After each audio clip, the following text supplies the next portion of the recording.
கடவுளே இல்லைன்னு சொல்றவங்க என்ன சொல்றாங்க? என்னங்க கடவுள் கொடுத்துட்டாரு, நீங்க கேட்டா கொடுத்துட்டாரா? நீங்க தானேங்க போய் உண்டியல்ல போறீங்க. அவர் எங்கங்க உங்களுக்கு கொடுத்தாரு? சரி, அவர் கொடுக்குறாருன்னு நீங்க எதுக்கு உண்டியல்ல போறீங்க? அவர் கொடுக்குறாரா வாங்குறாரா? எல்லா கடவுளும் வாங்குறாரு.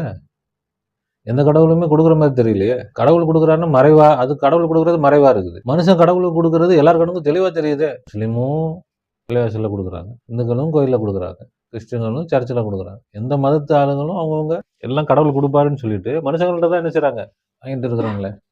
கடவுள் என்ன செஞ்சாரு? கொடுத்தாரா? கடவுள் காப்பாத்தினாரா? எந்த கடவுளுமே காப்பாத்தலையேங்க. எல்லாம் ஏதாவது ஒரு கடவுள், ஒரிஜினல் கடவுள் இருக்கும்னு பார்த்தா ஒன்றும் எல்லா கடவுளும் டூப்ளிகேட்டா இருக்க மாதிரி தானே தெரியுது. சரி, நாங்க தான் கடவுளை ஏத்துக்கலன்றீங்க. இந்த கடவுளை ஏத்துக்கிறவங்க அந்த கடவுளை ஏத்துக்கல. கடவுளை எல்லாருமே கடவுளை ஏத்துக்காதவங்க தான். நீங்க ஏதோ ஒரு கடவுளை ஏத்துக்கிட்டு மற்ற கடவுள்லாம் 10 கடவுளை மறுத்துறீங்க, ஒரு கடவுளை ஏத்துக்கிறீங்க. 10ஐயும் மறுத்துறோம். அதுல என்ன இருக்குது? இப்போ அப்போ எல்லா கடவுளையும் மறுக்கிறவங்க எல்லாரும் எல்லா கடவுளையும் மறுக்கிறவங்களா தான் எல்லாரும் இருக்கிறாங்க.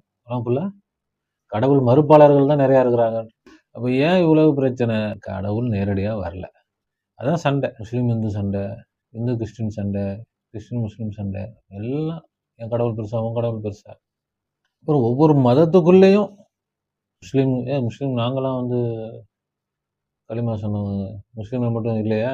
நிர்வாகத்திலிருந்து, தர்காக்கள்ல இருந்து, அமைப்புகள், சில்சிலாக்கள், ஷேகுமார்கள் எல்லாம் என்ன வாங்கி பள்ளிவாசலில் மேம்படுத்தணும். எந்த பள்ளி நிர்வாகமாவது ஊரில் இருக்கிற மக்களுக்கு உதவி செய்யணும்னு நினைக்கிறாங்களா? எவ்வளோ கோடியாக பணம் இருந்தால் கூட எந்த பள்ளி நிர்வாகமோ, அந்த அல்ஹா நிர்வாகமோ, எந்த சில்சிலாவும் அப்படி நினைக்கிறது கிடையாது. எல்லாம் எந்த மதசமும் நினைக்கிறது மக்கள்லேருந்து வாங்கணும். கேட்டால் நாங்கள் தீன் சேவை செய்கிறோம். ஏன்பா நீங்கள் அல்லாட்ட வாங்கி நீங்கள் கொடுங்களேன். ஒன்றும் தெரியாத ஆளுங்களுக்கு எல்லாம் கொடுக்குறான், உலமாக்களுக்கு எல்லாம் கொடுக்க மாட்டானா? அல்லாட்ட வாங்கி நீங்கள் கொடுங்களேன், ஷேகுமார்கள் நீங்கள் கொடுங்களேன், அல்லாட்ட வாங்கி முறிதலுக்கு. இன்ஷால்லா அதுதான் நாம உருவாக்க போறோம். நான் மனிதனாக இருக்கிறேன் அப்படின்னு சொன்னாலும் அது உண்மைதான். இறைவன் என் ரூபத்தில் மனிதனாக இருக்கிறான், அதுவும் என்னதான் உண்மைதான். இப்போ அதேதான் நான் கடவுளாக இருக்கிறேன், அதுவும் உண்மைதான். இறைவன் என் ரூபத்தில் கடவுளாக இருக்கிறான், அது என்னதான் உண்மைதான்.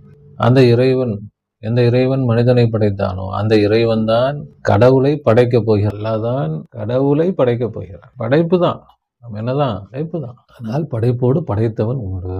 படைத்தவன் தான் படைப்பாக வெளியாகி வந்திருக்கிறான். இந்த கடவுள் என்ன? இந்த கடவுள் தான் எல்லா மனிதர்களுடைய உள்ளத்திலும் வரக்கூடிய கடவுள். கடவுள் என்று சொன்னால் எப்படி இருக்கணும் என்று மனிதர்களுடைய மனசுல வருதா இல்லையா? எப்படி அவன்லாம் என்னங்க நினைச்சதெல்லாம் செய்யணும், எப்படி இருக்கணும், சொன்னா கேட்கறவங்களா இருக்கணும், நேரடியா நம்ம தொடர்பு கொள்றவங்களா இருக்கணும். நாத்திகர்கள் தானே கேட்கறாங்க.